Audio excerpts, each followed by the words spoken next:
나모 따싸 바가와또 아라하또 삼마 삼부따서 나모 따싸 바가와또 아라하또 삼마 삼부따서 나모 따싸 바가와또 아라하또 삼마 삼부따서. 그분 세존 아라한 정등각께 절합니다.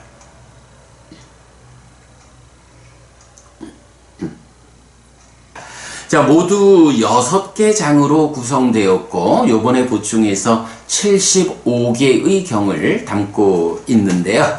그 중에 이제 제3장 깨달음의 재현, 제자들의 깨달음이 오늘부터 시작됩니다. 그동안은 제1장에서는 깨달음의 자리에서 부처님 당신의 깨달음의 소회를 드러내는 경 5개를 우리가 독송했지요. 그야말로 불교의 근원이 되는 가르침들. 부처님 깨달음의 자리에서 내가 이제 깨달음을 성취했다 하는 당신의 소회를 드러내는 그 경들이었고요. 그런가 하면 제2장에서는 자, 소회를 드러내는 그 근원이 되는 가르침에 이어가지고 이제 부처님께서 제자들에게 법을 설하는 가운데 그렇다면 열애가 깨달은 법은 무엇이냐? 부처님께서 스스로 열애는 이것을 깨닫고 실현했다 라고 직접 선언하는 경이 3개가 있죠. 그래서 보면 삼법인과 연기라는 이 2가지는 열애의 출현 여부와 관계없이 세상에 존재하는 원리요 이치요 법칙성이다. 그 가운데 출현경이 말하는 삼법인은 세상에 존재하는 모든 것들에 적용되는 법칙성이라면 연기는, 그러니까 조건경이 설명하는 연기는 이제 번뇌의 영향 안에 있는 중생들의 삶의 영역, 이 세상 안에서 중생이라는 이름으로 살아가는 나라고 하는 존재에게 적용되는, 내 삶에 적용되는 원리요 이치요 법칙성. 그래서 연기, 12연기가 여기에서의 조건성이다 라고 설명되죠. 이렇게 열애의 출현 여부와 관계없이 세상에 존재하는 법칙성, 이 2가지 우리 부처 이전의 것, 이것이 사실이다 이렇게 공부했고요. 그런가 하면 이 세상을 구성하는 것은 무엇인가 라고 해서 꽃경에서 세상에는 세상의 법이 있다. 열애는 이것을 깨닫고 실현했다. 그러면 무엇이 세상에 있는 세상의 법인가? 색수상행식이다 라고 하는 오직 중생들의 삶의 영역인 세상에는 색수상행식 5온이 있을 뿐이고 이러한 세상으로부터 벗어나서 실현되는 열반이 있다 라고 하는, 있는 거는 모두 세상에 존재하는 색수상행식 5온과 세상을 벗어나 실현되는 열반, 이것뿐이다 라고 부처님 열애는 이것을 깨닫고 실현했다 라고 해서 그야말로 부처님이 설명하는 모든 가르침의 울타리가 되는 거죠. 이 울타리를 벗어나서 어떤 것을 주장한다 라고 하면 그거 불교 아니다, 부처님 가르침 아니다 라는 부분을 우리가 자신 있게 말해야 하죠.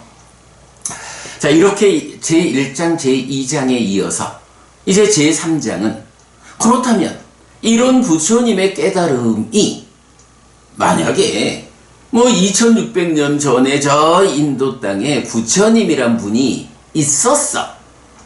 그분이 깨달은 분이래.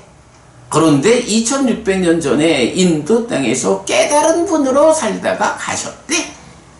라는 과거의 사건에 불과한 것이라면 우리가 지금 부처님을 우리 스승, 우리 교주, 서가모니 부처님, 이렇게 부처님을 섬기고 뒤따를 이유가 없어요. 그런데 2600년 인도 땅에 출현했던 이 부처님이 한 가지 일을 하셨죠. 어떤 일인가요? 법을 설했다. 그래서 부처님을 말할 때는 법을 설하고 범행을 드러냈다. 이렇게 말하잖아요.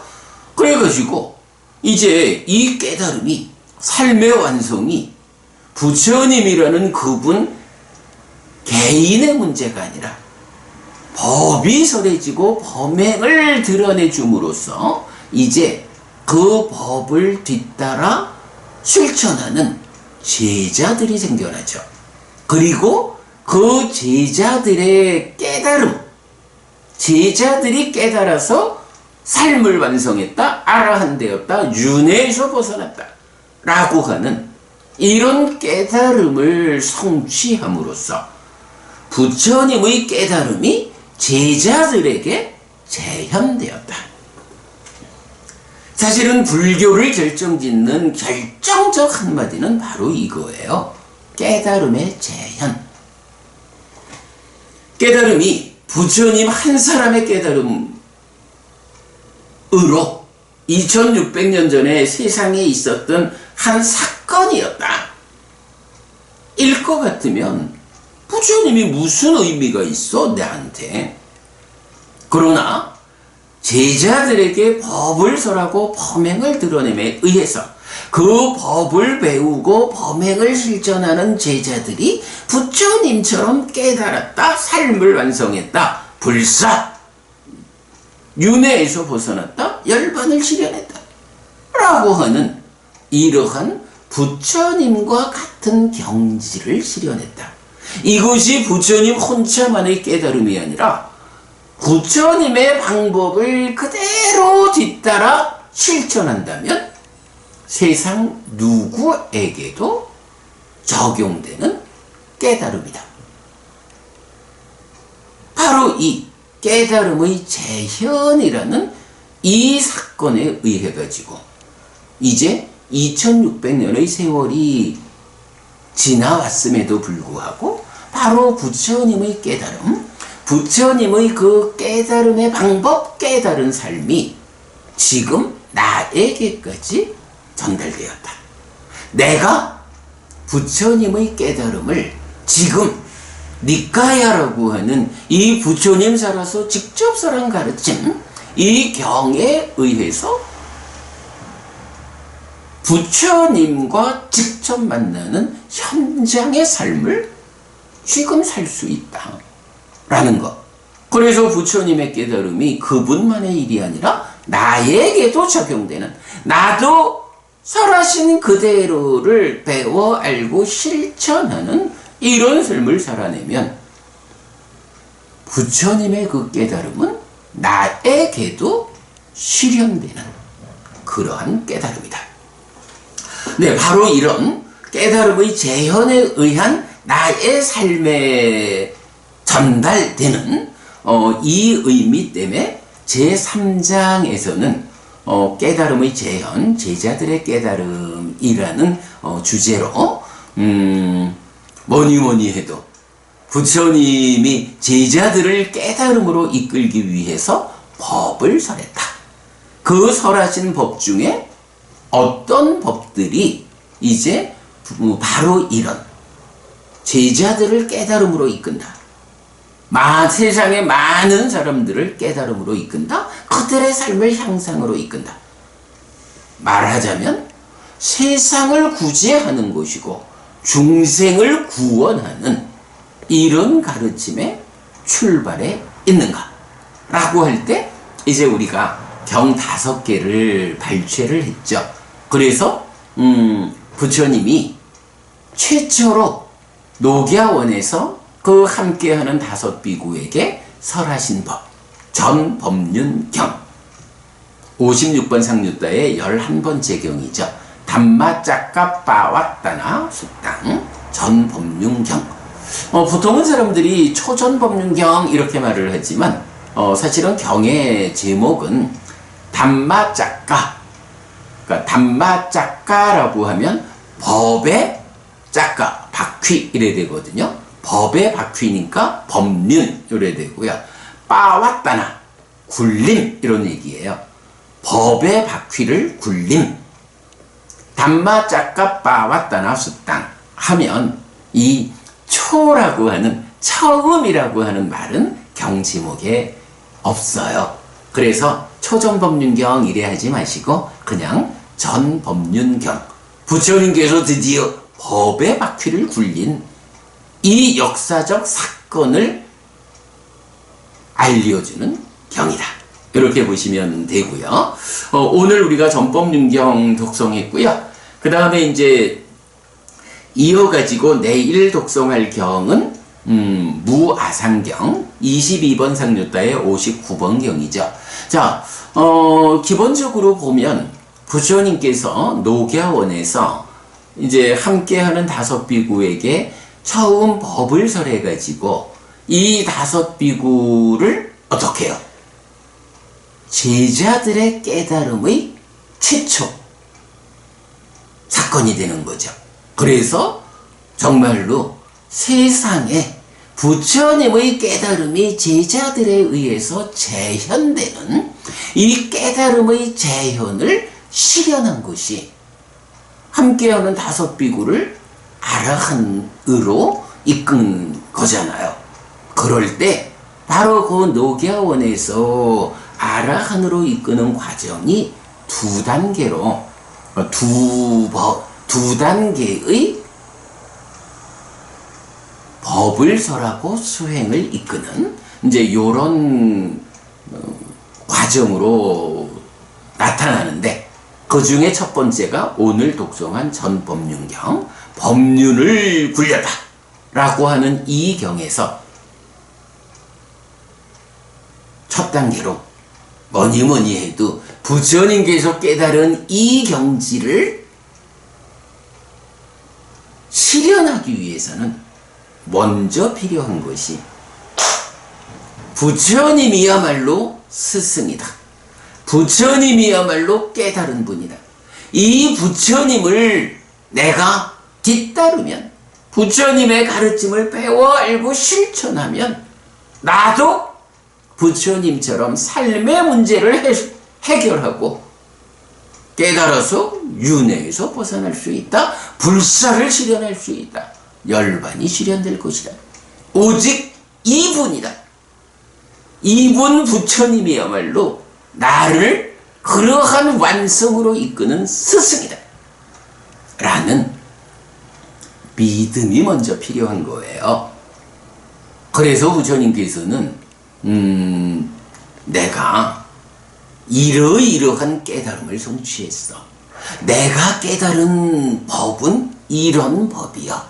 라고 당신의 깨달음을 드러내 보여주죠. 그 깨달음에 대해서 듣는 5명의 비구가 어떻게 돼요? 바로 지금 말씀드린 그렇구나. 부처님께서 이제 깨달음의 장소 그 가야로부터 우루웰라로부터 바라나시의 녹야원까지 이렇게 오셔가지고 우리에게 법을 설하시는데 이렇게 법을 설하시는 부처님의 깨달음의 경지가 이런 경지구나. 내가 부처님을 뒤따라서 배워 알고 실천하면 나도 그렇게 되겠구나. 라는 믿음을 일으키는 게 먼저인 거예요. 그래서 이제 경의 마지막에 보면 법안이 열렸다 라고 해서 그야말로 자라나는 법들은 모두 소멸하는 법이다 라고 법의 눈이 생겼다. 법을 보는 눈이 생겼어. 부처님이 이러한 깨달음을 깨달았다라고 말씀하시는데 그 깨달음의 경지를 이렇게 말씀을 들어보니 참으로 그렇구나. 정말로 부처님이 깨달아 알려주시는 대로 자라남의 법들, 내 삶에 괴로움을 생겨나서 자라나게 하는 이 법들은 소멸하는 거구나. 부처님이 깨달은 그 방법대로 내가 뒤따라가면 이렇게 괴로움을 생겨나서 자라나게 하는 이 문제들, 이런 법들이 소멸한다. 소멸하는구나. 나도 할 수 있구나. 라고 부처님에게서 믿음을 일으키는 여기까지가 사실은 전법륜경의 주제다. 이렇게 말을 해야 돼요. 물론 전법륜경에서 분명히 부처님 3전 12행이라고 하는 그 사성제를 3번 굴려가지고 깨달음을 완성한 이 부분을 설명하시는데 바로 그러한 부처님의 깨달음에 대한 설법을 듣고 이제 제자들이 그렇구나. 부처님이야말로 정말 완전한 깨달음을 성취한 스승이구나. 내가 부처님을 뒤따르면 되겠구나. 정말로 내 삶에 괴로움을 생겨나서 자라나게 하는 이런 모든 법들이 소멸할 수 있구나. 이런 법안이 열렸다라고 하는 이 표현이 사실은 말하자면 부처님이 설하신 그대로 세상을, 존재를, 내 삶을 볼 수 있게 되었다라는 거거든요. 부처님 설하신 그대로 삶을 보게 되는 것. 이게 말하자면 믿음인 거예요. 부처님에 대한 믿음을 일으켜서 이제 좀 더 구체적으로 부처님 어떻게 하면 됩니까? 라고 여쭤보고 그 방법을 실천하는 일을 통해서 삶을 완성하는. 자, 이렇게 전법륜경이 부처님에 대한 확실한 믿음에 의해서 법안이 열린다면 이제 이어지는 무아상경 두 번째 경에서는 부처님께서 그 색수상행식 오온에 대해서 오온은 무아다 라고 선언을 하시고, 그러면 이렇게 무아인 오온에 대해서 그대들은 어떻게 생각하느냐? 이 오온이 상한가 무상한가? 무아인 줄 이제 부처님에 대한 믿음을 가지고 부처님이 무아다 라고 선언하셨으니까 믿음에 의해서 무아라고 받아들인 거예요. 무아라고 세상을 보는 눈을 가진 거죠. 그런데 부처님이 항상하냐 무상하냐 라고 질문하시니까 네, 이렇게 존재하는 것들은 무아입니다. 그러므로 질문에 대해서는 저는 무상하다라고 답하겠습니다. 그러면 무상한 것은 괴로운 것이냐 즐거운 것이냐? 네, 무상한 것은 곧 불만족한 것입니다. 그러면 이렇게 무상해서 괴롭고 변하는 것을 어떻게 보아야겠느냐? 이것을 나의 것이다, 나다, 나의 자아라고 보는 것이 타당하냐? 아닙니다. 그렇게 볼 수 없습니다. 라고 이제 제자들이 부처님과의 문답을 통해 가지고 무상하다. 그래서 불만족스럽고 변하는 것이고 그러기 때문에 나의 것이요 나요 나의 자아라고 보지 않아야 합니다. 라고 동의하죠. 그래서 부처님께서 그렇다면 세상을, 삶을 어떻게 보아야 하느냐? 라는 이 보는 시각의 기준을 제시하죠. 색수상행식 오온 모두를 이것은 나의 것이 아니다. 이것은 내가 아니다. 이것은 나의 자아가 아니다. 라고 있는 그대로 바른 지혜로서 보아야 한다. 라고 해서 존재하는 것들을 어떤 눈으로 알고 보아야 하느냐? 라고 해서 여실직연을 이끄는 구체적 가르침이 설해지죠. 그러나 이게 끝이 아니죠. 이렇게 여실직연, 바르게 알고 보는 눈을 가지게 되면 중요한 거예요. 이렇게 알고 보는 눈을 가지기 위해서는 바로 부처님의 깨달음에 대한, 부처님에 대한 믿음이 있어야 이런 시각을 가질 수 있다. 그리고 나면 이어가지고 이렇게 여실직연 바른 시각을 갖게 되면 나의 내면에서 염오, 이탐, 소멸의 과정을 통해서 해탈하고 해탈직연으로 완성되는 요런 가르침을 이어서 무화상경이 말해주죠. 그래서 무화상경의 마무리는 이 함께하는 5 비구가 번뇌들이 다 부서져서 집착 없이 번뇌들이 부서졌다 이렇게 되든가 그렇게 그 비구들의 심은 집착에서 벗어나 번뇌들로부터 해탈하였다 라고 해서 이제 아라한 되었음이 선언되죠. 바로 이렇게 전법륜경과 무화상경이라는 2개의 경을 통해 가지고 1단계 부처님에 대한 믿음을 일으켜서 법안, 존재하는 것들을 부처님의 시각으로 보게 되는 이런 믿음을 불러일으키는 전법륜경, 그 시각 위에서 깨달음을 성취하는 아라한을 이끄는 무화상경, 2개의 경이 있고요. 그런가 하면 이제 이렇게 제자들이 깨달았어요. 아라한이 됐어요.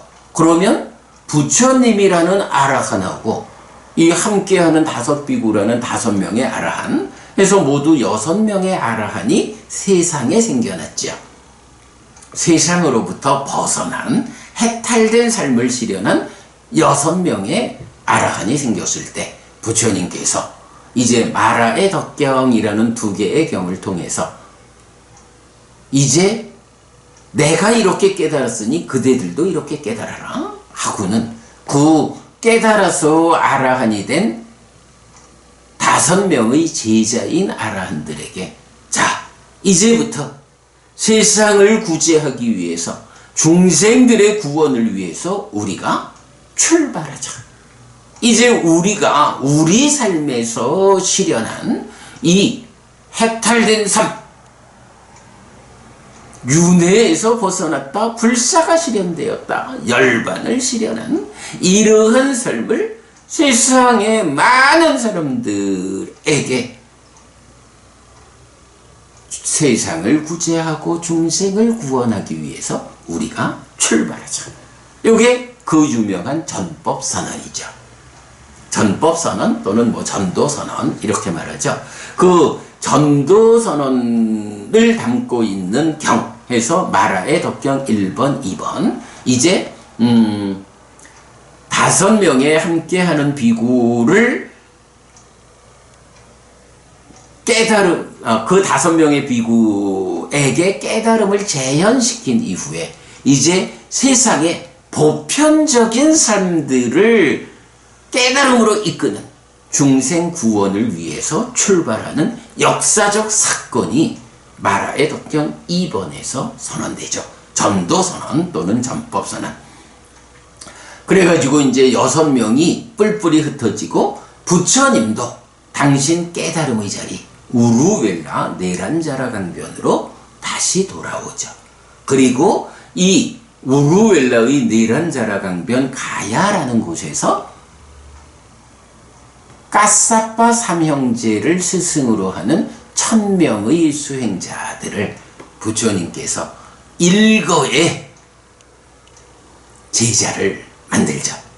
그리고는 이 1000명의 제자들을 가야시사라고 하는 산으로 함께 올라가서 법을 설하죠. 불탐경이죠. 보아라, 저 세상이 제일 불타고 있듯이 나의 삶이 이렇게 불타고 있다. 내입처, 외입처, 식촉수라고 하는 내 삶의 현장이 탐진치의 불에 의해서 생노사 수비고우 내의 불로 타오르고 있다. 라고 하는 이러한 번뇌의 영향 위에 있는 중생들의 삶의 영역. 이 세상이 불탄다. 내 삶이 불탄다. 이 불타는 삶에서 불을 끄자. 그래서 이제 빠리 니빠야띠 해서 뭐 열반, 반열반 이런 표현을 쓰지만 그 의미가 뭐예요? 불을 끄다. 이런 의미죠. 탐진치의 불로 인해서 생노사 수비고운해로 불타오르는 내 삶의 문제. 바로 그 불을 끄자. 탐진치의 불을 완전히 꺼뜨림으로써 생노사 수비고운해 태어나야 하고 늙고 죽어야 하고 슬픔 비탄 고통곤의 절망을 겪어야 하는 이러한 삶의 불을 끄자. 말하자면 요게 부처님 가르침의 본질이고 이게 깨달음인 거예요. 탐진치의 불을 끄자. 그래서 탐진치의 불이 장작이 되어서 그 위에서 불타오르고 있는 이러한 삶을 불을 끄자. 괴로움을 소멸하자. 라고 하는. 어쨌든 그래서 여러분 잘 기억하셔야 되는 게 우리가 그 열반이라는 말을 할 때 그 열반이라는 게 식는다, 꺼진다, 불이 꺼짐 이런 식으로 많이 나타나잖아요. 그 이유가 바로 이 불탐경에서 1000명의 비구들을 상대로 부처님이 법을 설하고, 물론 뭐 설법만 가지고 깨닫는 건 아니죠. 법을 설하면서 이제 수행을 이끄는 이 과정에서 바로 탐진치의 불을 장작으로 해서 내입처, 외입처, 식촉수라고 하는 내가 생노사 수비고운해로 불타오르고 있는 그 괴로움을 겪는 삶을 탐진치의 불을 끔으로 인해서 내입처, 외입처, 식촉수라고 하는 내 삶에 수반되는 생노사 수비고운해의 타오르는 불꽃을 끄자 라고 하는 이 개념, 불을 끄는 것이다. 이것이 열반을 실현하는 것이다 라고 해서 깨달음의 재현을 설하고 있죠. 네, 제3장은 이렇게 제자들의 깨달음을 이끌어서 세상의 깨달음을 재현하는 것. 바로 이런 깨달음의 재현 과정에 의해서 2600년 전 인도 땅에 계셨던 부처님의 그 가르침이 지금 나에게까지 전해져 가지고 내 삶을 향상으로 이끈다. 나도 부처님처럼 깨달아 윤회에서 벗어날 수 있는 그 가능성이 끊어지지 않고 지속되어 있다. 지금 내 삶에도 적용된다. 네, 바로 이제 이런 의미를 가지고 제3장에 5개의 경을 편집했다. 네, 그 가운데 오늘 전법륜경 독송했는데요. 전법륜경에 대한 이야기는 내일 소개하도록 하겠습니다. 사실 뭐 지금 이 3장에 속한 경들에 대해서 그 편집 의도를 말하는 가운데 내일 독송할 무아상경 이야기를 다 해버렸어요. 다 해버렸기 때문에 오늘 전법륜경 이야기를 다 해버리고 나면 내일 무아상경을 독송하고 나서 할 말이 없을 것 같아요. 네, 아마 뭐 전법륜경과 무아상경 요 두 개의 경, 사실은 요 두 개의 경은 묶어서 함께 설명을 하는 게 맞거든요. 왜냐하면 뭐 좀 전에 말씀드렸지만 함께하는 5비구라는 이 최초로 제자들의 깨달음의 재현을 이끄는 첫 번째 사건을 설명하는 2개의 경이기 때문에 함께 보는 게 옳을 것 같아요. 뭐 그래서 전법륜경과 무아상경, 오늘 내일 독송할 2개의 경을 내일 함께 보충 설명해 드리겠다라고 말씀드리고요. 잠시만요. 그 마라의 덕경과 이어서 불탐경까지는 이제 모레 독성하는 걸로 하면 되겠습니다. 자, 이렇게 해가지고 오늘 그 안거를 시작하면서 안거를 입제하는 그 의미 말씀드렸고, 앞으로 우리가 굳이 108배 절을 하라라고 반드시 절을 해야 한다라고 말하는 건 아니고요. 그냥 앉아서 우리가 읽어도 좋다. 다만 이렇게 108이라고 하는 우리가 얼마 전에도 108 느낌, 108 경험에 대해서도 공부를 했지만, 이런 숫자에 맞춰가지고 우리가 하나의 신행의 형태를 갖추는 것은 좋은 방법이 되겠다 해서, 살례가경, 향상하는 삼경을 중심으로 108문장을 만들어서 읽거나 절할 수 있는 그런 교재를 만들어 드리겠다라는 말씀도 드렸고요. 그리고 제3장 깨달음의 재현과 관련한 이야기까지를 함께 말씀드렸습니다. 원래는 이 전법윤경이 부처님께서 최초로 설하신 법이기 때문에 어저께 단마디 법의 날에 이 경을 독송했으면 더욱 좋았겠다라고 생각도 들었지만, 부처님은 그래서 설하셨지만 우리는 이제 오늘부터 안거를 시작하는 그 출발에 전법윤경으로 시작하는 것도 그대로 잘 어울리는 의미를 갖는다 라는 부분까지 다 말씀드렸습니다. 네, 여러분, 횡설수설 그만하고 오늘 아침 공부 마치도록 하겠습니다. 네, 오늘도 부처님의 언어로 부처님의 가르침을 독송하면서 하루를 잘 시작했습니다. 잘 시작한 오늘 하루 여러분 내내 편안하시고 이익과 행복을 쌓는 시간 되시기 바랍니다. 고맙습니다, 여러분. 여러분들이 함께 해주시는 이 함께함이 우리가 불교를 부처님에게로 되돌리는 불사의 가장 큰 힘이 된다라는 말씀 다시 드립니다. 고맙습니다, 여러분. 행복하십시오.